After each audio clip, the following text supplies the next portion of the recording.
Hello and welcome to the Overly Animated Podcast, where we take animation seriously. We talk everything animation here, including Young Justice, which we'll be doing a little bit differently today. I'm Justin Cummings, and today I'm joined by Beatriz Mourad. Hello. You can find all of our previous Young Justice recap episodes at overlyanimated.com, or by searching Overly Animated on iTunes, your favorite podcatcher, or YouTube. So, we've covered up through the mid-season finale of Young Justice Outsiders, and we wanted to do something a little bit different. This is our first ever Young Justice primer episode, where we're going to be taking a look at a underdeveloped character from Young Justice, diving into who that character is, what they've done in the comics, kind of who they are, and why they're a character that should even be in Young Justice in the first place, and why we think they should get a little more development. So, Beatriz, do you want to tell everyone who is our first character we have chosen? Donna Troy. Just kidding. Oh, yeah. We infamously messed up our first, I guess the first half of our coverage. We were calling Wonder Girl Donna Troy, and it must have been the third episode we did. To be fair, Wonder Girl was Donna Troy at one point. Yes, we just got the wrong Wonder Girl. Wonder Girl. Like, comics, guys. Bigger mistakes have been made. But yeah, and then as someone pointed out in our comments, and then as I found when actually looking up the cast of the show, it's not Donna Troy who's our Wonder Girl. It's Cassie Sandsmark, the next Wonder Girl after Donna Troy, who is a completely different character. I think, not to take away from Donna Troy, but I'd almost argue a more interesting character. Yeah, she has more potential, I guess. Right, I think she's a lot more interesting as far as her differences from Wonder Woman and actually her relationship to Donna Troy, who also is in the show as a, I guess, diplomat of Themyscira. Yeah.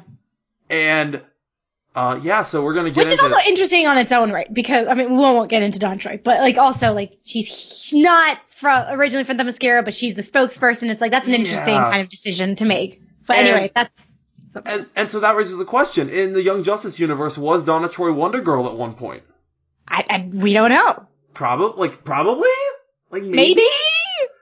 Possibly. During the, mid between season 1 and season 2, 5-year time skip? But she seems older in the show. How Donna Troy old is old, though? What's the cutoff age for Young Justice? She seems older than, Nightwing. Okay, I agree. She seems, if she was part of Young Justice... Or not Young Justice, but if she was Wonder Girl, I don't know. Maybe. She may have been Wonder Girl, but she couldn't have been part of the team or anything. Mm-hmm. Or what if she was? Yeah. She was Wonder Girl before the show got started, maybe. Maybe we don't know. This is why we're doing this. This is why we're doing this. We have a character that's so underdeveloped that the character we mistaked her for is also underdeveloped. Yeah. So, to kind of start us off, Cassie Sandsmark was created way back in 1996 by John Byrne. Beatriz, I know you have a good amount of comic knowledge. Are you familiar with John Byrne? No. John Byrne is not really known for DC. John Byrne did some stuff with DC, like his work on Superman, but he is most known for being one of the main... Yep, he was one of the main X-Men people. Him and Chris Claremont were the two. That's why I know. Chris is the one I know. They coded X-Men, and if I remember correctly, Byrne was the more, emotion, talk-feely one, and Claremont was the more action one. I could be backwards on that. Well, hold on, because didn't Claremont do, God Loves Men Kill? Possibly. Was that with or without John Byrne? I don't know if it was with him, but I know that Claremont was title for it. And that's the super emotional, at least for me, that's the X-Men comic, if there's an X-Men comic. Yes, that is one of those just absolutely iconic. And yeah, I could be backwards on which one kind of focused on which part more, but definitely he is more known for his X-Men work. I saw the name John Byrne and I'm like, wait, this is a DC comic. What are you talking about? So, Cassie was actually brought in Wonder Woman, and at the time had nothing to do with the Greek gods. She was the daughter of an archaeologist.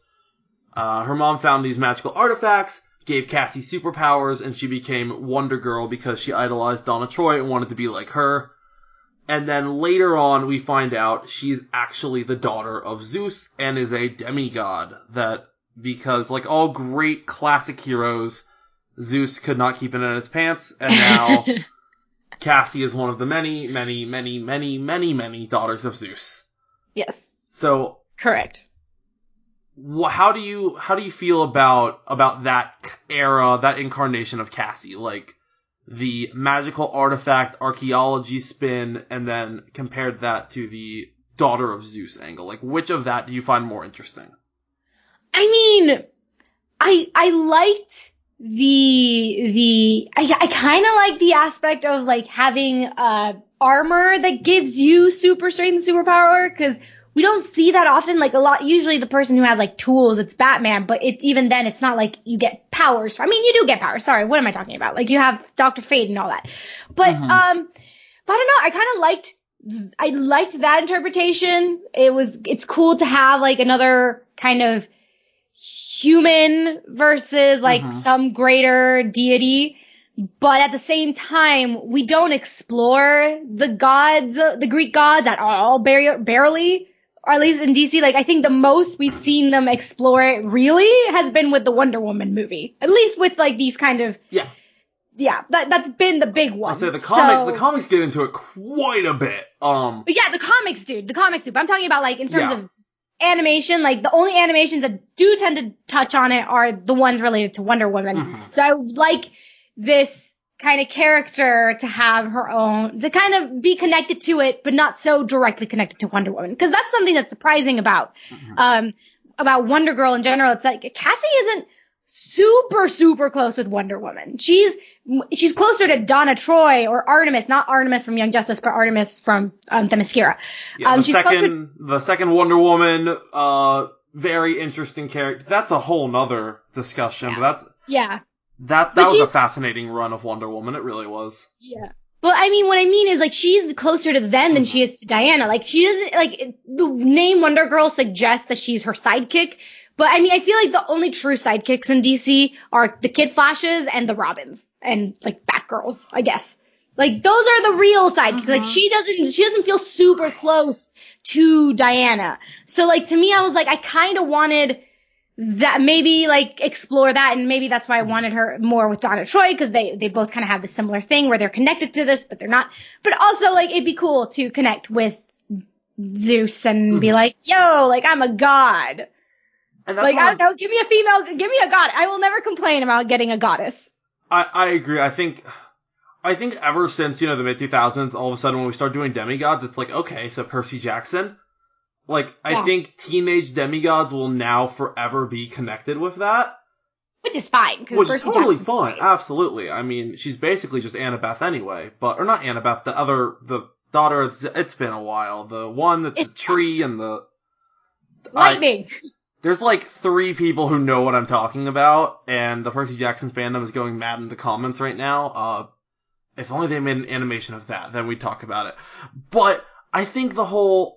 powered armor is definitely a more interesting take as far as for Young Justice goes, like if they use that origin for her, because that to me is like a trademark of DC. Normal humans finding magical equipment, like Dr. Fate, the Green Lantern ring, Raimi, I can't remember how to pronounce his name, but the second Blue Beetle that we saw in Young Justice with the Reach armor, like that's kind of a tradition in DC, is normal humans finding magical artifacts, as opposed to Marvel, which is normal people finding science artifacts. Same result, ultimately, but I think it would be much more interesting because, she'd have a more concrete place as far as people she could relate to and understand. But in the show, we do almost see her as Wonder Woman's sidekick. We do, kind of, because we barely see, like, I think we've only seen them, like, actually talk to each other. How many lines of dialogue have they actually shared? In season 2, they went on 1 or 2 missions together. Yes, but how, did we actually hear them talk to each other, is my question. No, what I'm saying is that it's interesting that she was basically assigned as, Wonder Woman was assigned as her mentor instead of Donna Troy. We don't know what Donna Troy's history as a character is in this world, but definitely the fact that they kind of paired her with Wonder Woman is already a departure from the comics. I mean, yeah, they know each other, and yeah, she's kind of her sidekick, but not at all. really. At one point, she doesn't even like being called Wonder Girl. She, like, at one point, she's just like, that's in the New 52, right? Oh, is that? I get, they blur. It's either New 52 or Rebirth or one of the... When we start hitting around 2010, 2011, DC crazy. just gets... Very crazy. Fun, that's where Young Justice starts. But so Cassie's actually the third Wonder Girl. Do you know who the first one is? Oh. This is a trick. Donna Troy's the second, Cassie's the third. Who's the first?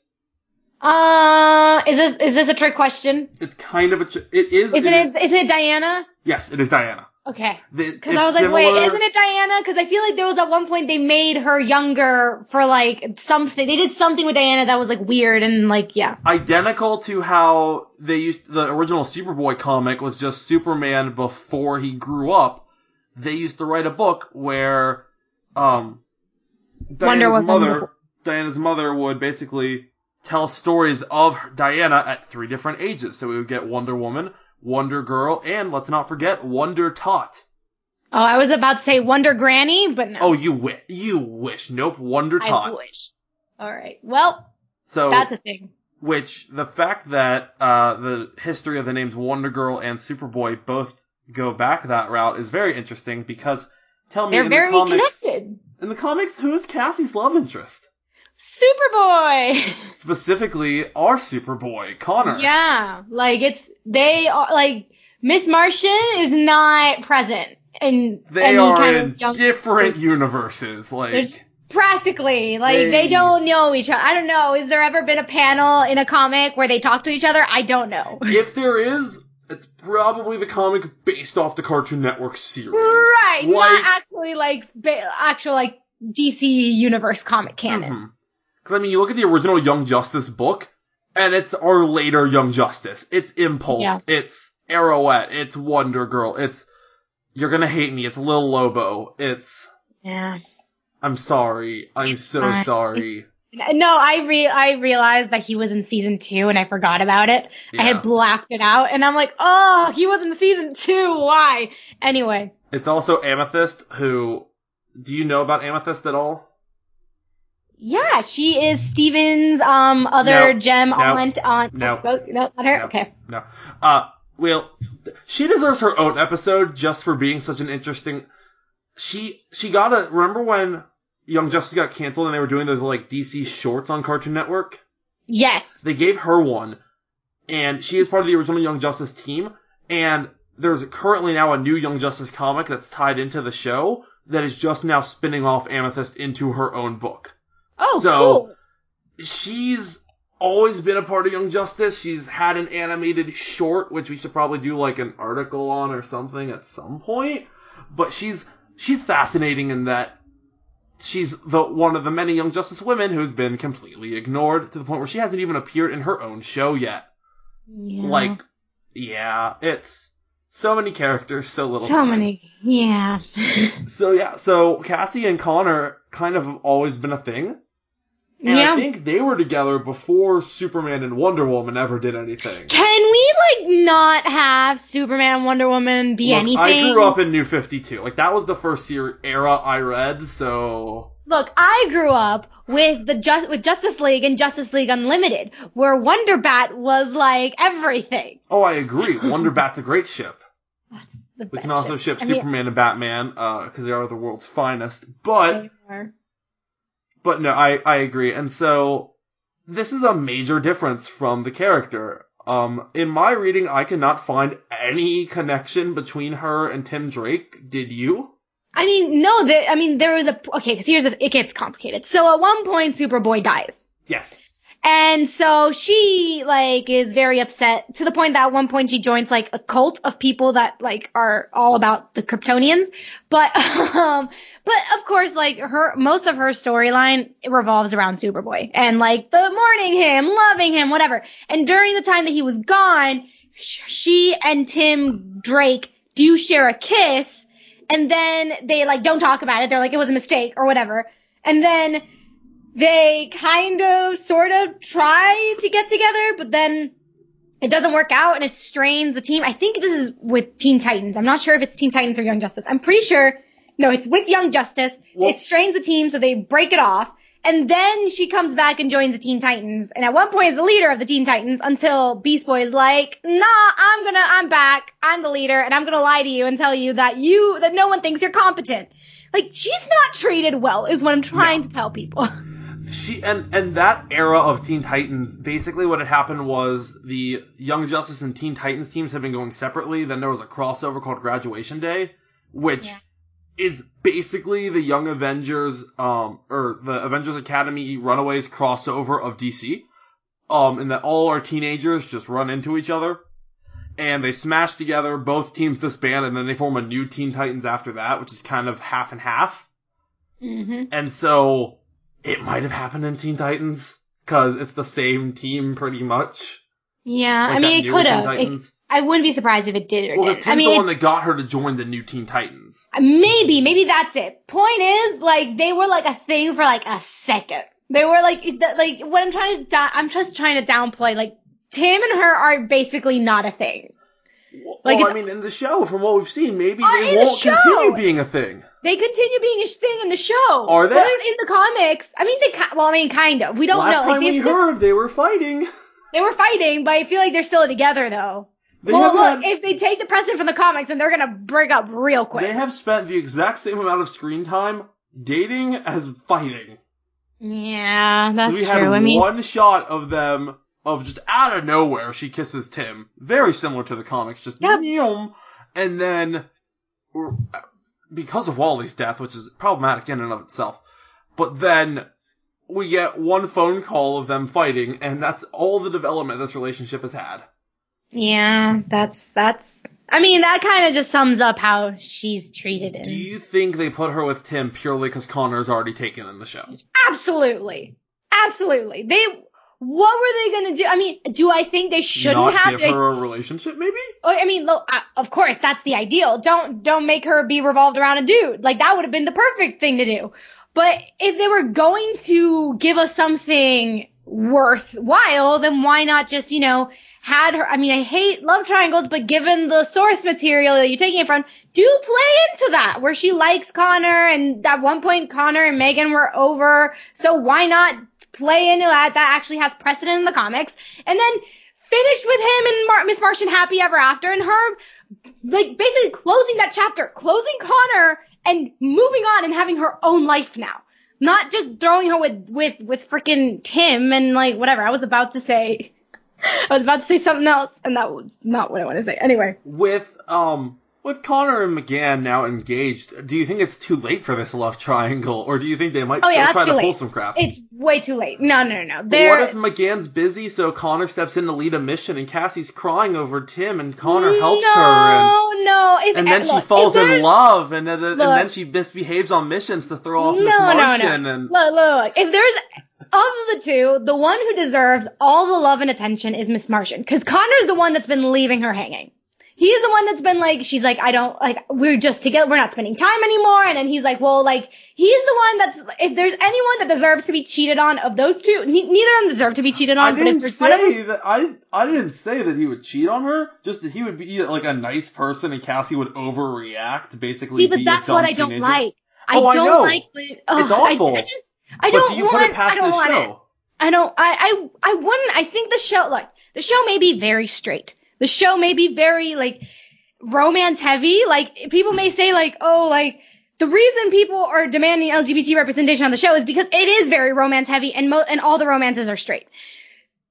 Yes. But they're also very much they're not really into love triangles. No. They've never been. They're very much like, there's like the one, I mean, kind of, a little bit. Lagoon Boy. Kind of. But, like, we always knew they were going to end up back together. Like, you can't compare Lagoon Boy with Superboy. You can't. There's no competition. Yeah, something was a bit fishy about him. I'm not going to comment. So look, it's not going to happen, I don't think. Like, they had look, Connor and her are engaged. They have their thing. They're happy. And I do think that there might be, like, a generation gap between them. So, like, where before Connor and Cass were, like, contemporaries in Young Justice. They're not exactly. So I don't think that there is much room for that. I don't think she's even looking. Do you think if Shape of Water had come out before season 2 of Young Justice, McGann would have stayed a Lagoon Boy? No. I think our culture would have been ready for it. And please do not make me think of Lagoon Boy and make me compare him to the guy from Shape of Water. What do you have against Grinding Nemo? We're not talking about that. Let's go back to Cassie. Let's talk about New 52 Cassie. This is the one time we're actually going to be able to talk about Cassie, so let's talk about Cassie. So, do you want to explain her New 52 kind of reboot? First off, for people who may not know, what is the New 52? So basically, DC decided that they were just gonna ignore their entire history of comics. And they were just like, you know what? We need a fresh start because not enough people are reading comic books. So this is a way for everyone to get on board. We'll start with every issue starting at number 1. We'll have a complete reboot of these characters and we'll be allowed to explore them from ground zero. It's going to be great. And it just became a mess because people like for some characters, people like the New 52 versions. For other characters, people like the old versions. There was no winning in this. And then it became even more complicated with Rebirth because they were like, you know what, now, surprise, we're going to remix things and surprise, we're going to throw the Watchmen in here. And it's just why. Yeah, who created New 52 again now? I don't know.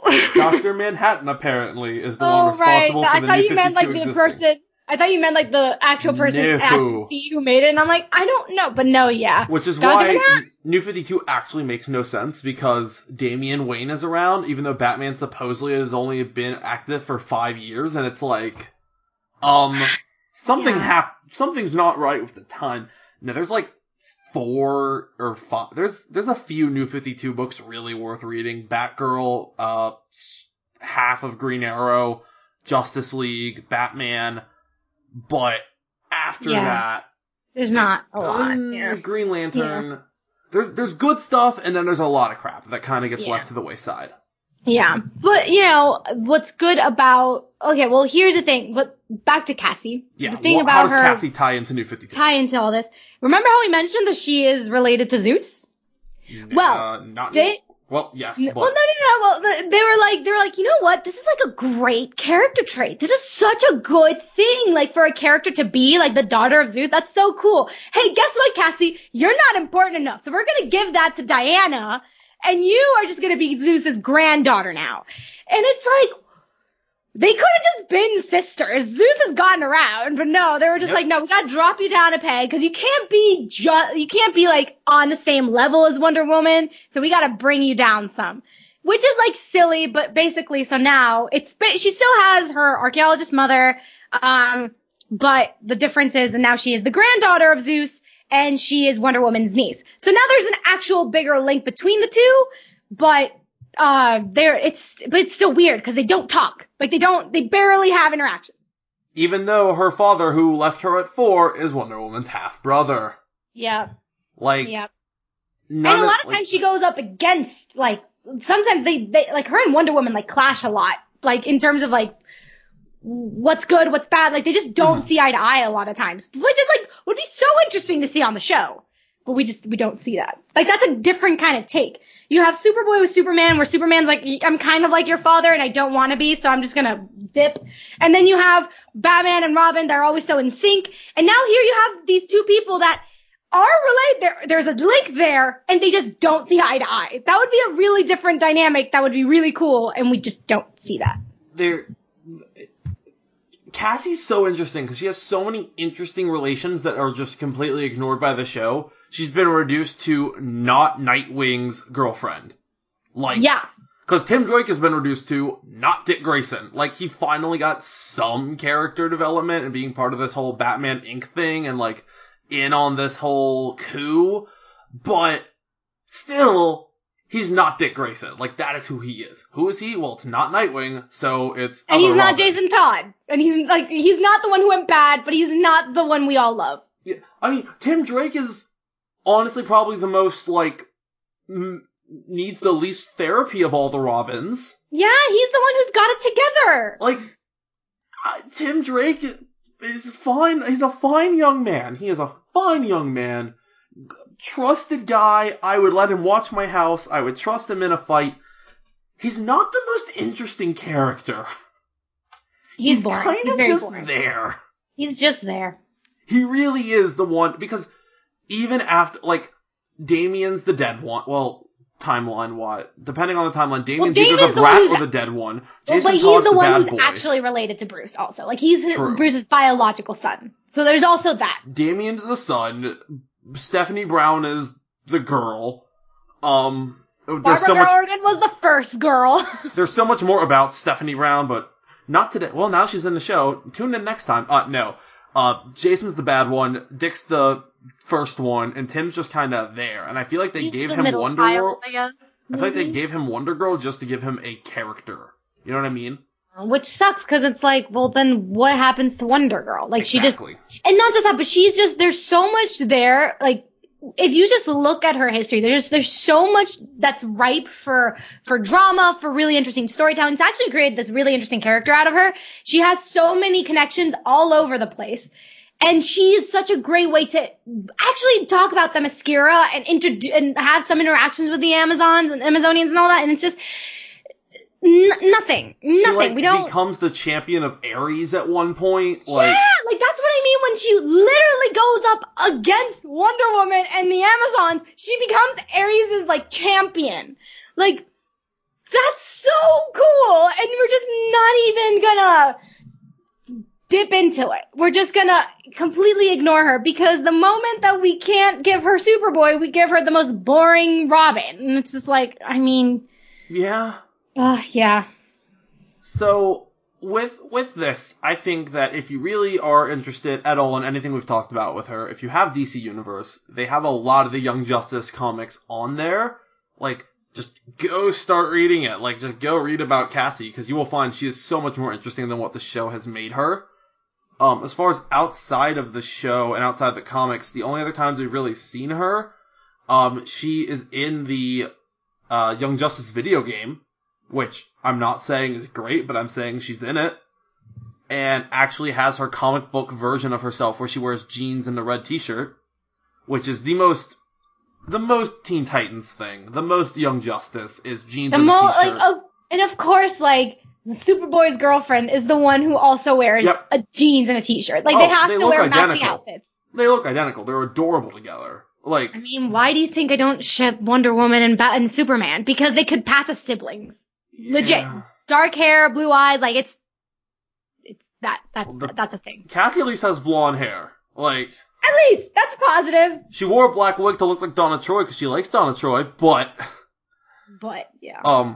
She also popped up. Apparently, I've seen this movie and didn't know this. Apparently, the Young Justice versions of Cassie, Artemis, Zatanna, and Miss Martian pop up in the Scooby-Doo WrestleMania mystery movie. What? Apparently they're sitting on the couch together watching a wrestling match. I completely buy these four characters watching a wrestling show together. Yeah, I'm this. down. I buy it. They would be fans of Glow. They would. They absolutely. Wait, the Netflix show Glow or the original show that Glow is based on? Both. Okay. I agree. Did you know that the guy that made the original Glow has a new company? No. It's basically the same thing, except slightly less problematic. Gotcha. Like, it's a lot better, just there's still characters like Jungle Girl. Like, gotcha. It's what you'd expect. It's what you'd expect out of that in 2019. And then also she was in one episode of Justice League, the animated series. Oh, really? As a small child, where Wonder Woman saves a young girl from a tree, returns her to her mother, and the mother says, Cassie. That's where she starts. That's not where she starts. That's where she starts becoming a fan of Diana, where in the comics she would have been a fan of Donna. Absolutely. That is about all she's appeared. It stinks that she hasn't even gotten like a good appearance in another show or like one of the animated movies. Yeah. Like the fact that she's not in the Teen Titan movies kind of upsets me. But I will say like something worth considering, like DC has had some really solid Wonder Woman movies. Yes. And like there's like the Wonder Woman movie that was so good. That's just like an introduction to Wonder Woman. It's basically the Wonder Woman like origin story. That's amazing. And then you have the Supergirl movie that has Wonder Woman in it and has the best, like, Amazon fights you can imagine. Was those animated movie? The animated movie. They titled it as like Batman, Superman, like something about Batman and Superman, but it's actually a story about. But they marketed it as a Batman and Superman movie, but it's actually a movie about Supergirl. And Wonder Woman's in it, and the Amazons are in it, and it's so good. Anyway, much like many of the greatest DC and Marvel characters, she only ever had one book actually named after herself. Oh my god. It was 6 issues, and it was in 2007. Hey, many of those are the best. Like, yeah, no, I agree with you. Like, why do you think I'm, like, so tightly holding on to the current run of Runaways? Like, it's so good, but I don't know how long it'll last. I mean, but it would be like Nico getting her own book. Oh, well, that would be amazing. America Chavez got her own book at one point. Who did? America Chavez. Yes, she did, and I actually read it for my senior thesis. It's actually good. Good. It's, well, you wouldn't think it's good because it got canceled so fast, but no, it's actually really, really good. That's the thing about comics, you guys. They're not like TV. They're not like shows where they get canceled really fast because they're bad. Usually they're really good. It's just that no one reads them. Yeah, and as this episode has hopefully shown you, comic books are a lot more complex than watching a show. There's reboots and like spin-offs, and it's keeping up with comic books is kind of a full-time job, which is why this is kind of just a brief overview of an introduction. Wonder Girl. Basically, we hope by the end of this you have learned that Cassie's a much more interesting character than a prop for Tim Drake. And that you should check out any book that she's in. You should just honestly read comics. Like, comic books are great, is the point we're trying to make here. If you need recommendations, just come to our Discord and we'll give you some. Absolutely, I agree. So, do you have any other kind of last Cassie comments before we wrap this up? I will say, I don't think we answered the question of, like, how we would want them to incorporate her in the show. Yes. So I guess this will be, like, what I'll say. Of the 3, Zeus's daughter, Zeus's granddaughter, magical armor, which of the 3 would you like? I would want her to be Zeus's daughter, because that creates tension between her and Diana. Like, suddenly they're on the same level. So it's, like, kind of whatever. It's just age that's different. Mm-hmm. Or maybe because she's half human versus half for Amazon instead of Amazon. Anyway, that's what I'd like. And I'd like them to just give us something, like, have her be someone do something, because, again, her backstory in the comics is so crazy, and she's so underdeveloped in this, like, have her do something completely different. Like, she's one of those characters that because her version on the show has not been established, and they can have so many liberties, like, they already have Superboy doing something completely different on the show. So you can have her doing something completely different on the show, and in some ways have it be better. You know? Like, it could be, like, in the comics, like, do read comics about her. Don't make me persuade you otherwise. But it's still very much a story that's her story's very much centered around Superboy, and it's a love story, and it's like they underuse her a lot in the comics as well. This isn't just in the show; it's in the comics too. So go and do something with her on the show that's so revolutionary, so crazy, that it forces the comics to actually do something cool with her. And especially because right now, the comic is written by Brian Michael Bendis, who... Yeah! He's had his ups and downs in writing, don't get me wrong. There are some Bendis stories that are just so off the mark. But if anyone knows, besides maybe Brian K. Vaughan, if anyone knows how to write a teenager, it's Brian Michael Bendis. Like, he... probably the character most people know he invented Miles Morales. Like, give her, like, have him do something cool with her. You know, give him a reason to do something interesting with her. And that's what's so great about these animated adaptations on shows. You have, like, there's just this really lovely synergy between comics and shows. Like, you guys, you don't understand. Spider-Gwen was not a thing 10 years ago. Spider-Gwen was not a thing until, what, 2013? Like, and it was just maybe? Because the story didn't matter. That design was so good, and it was so cool that she's now in the best animated movie of 2018. Like, that's the power, that's the synergy we have with these things. So, Peggy Parker was introduced in that same comic series. Dude, X-23 was introduced as an X-Men Evolution. And then she got her own comic book, and then she's in Logan. Like, there's this wonderful synergy between movies, shows, whatever. If you take a risk with a character and you actually make them really interesting, you start seeing them in all these other venues. So, do it! Just do something cool with her, Young Justice, and then we'll start seeing so much more for her in every other venue.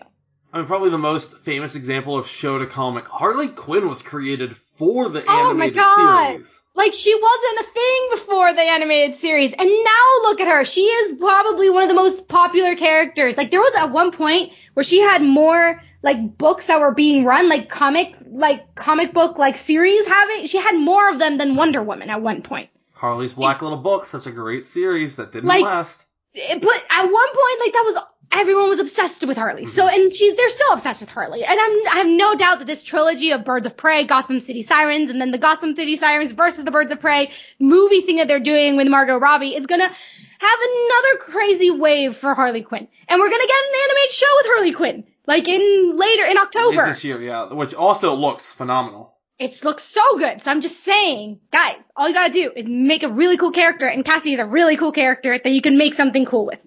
Speaking of Birds of Prey, I'm just going to take this opportunity that if we end up doing another one of these, I don't know if we will, we'll see kind of how it goes, but if we do another one, I want it to be one of our Birds of Prey, I want it to be another Cassie, I want to go ahead and do Cassandra Cain next. Yes!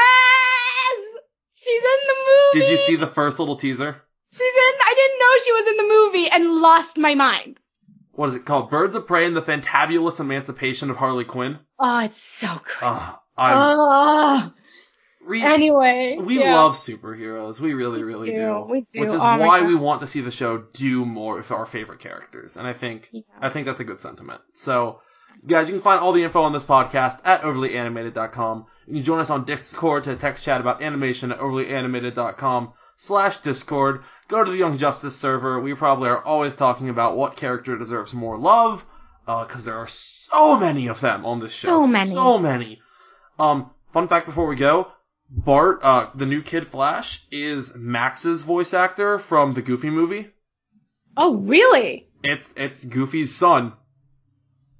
Wow. Yeah, I did not know that until I watched both things back to back, and I was like, wait.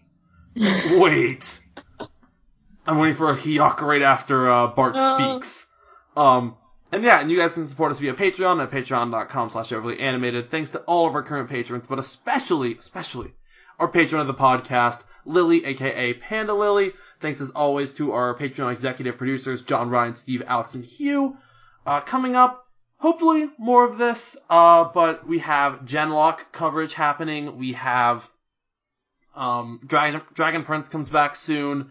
We have Promised Neverland coverage going on. We're still kind of wrapping our minds around The Last Steven, so probably more Steven roundtables and feedback stuff happening. And that's kind of about what's going on right now over on the website. I just recently posted a interview with Victor Cook from Scooby-Doo Mystery Incorporated. If you guys want to check that out, go give that a read. It's quite the good interview, I believe. And it's the 50th anniversary of Scooby-Doo, so I'll be doing stuff probably all year because I love Scooby-Doo so much. And thanks for listening, guys, and we'll see you next time. Bye. Bye.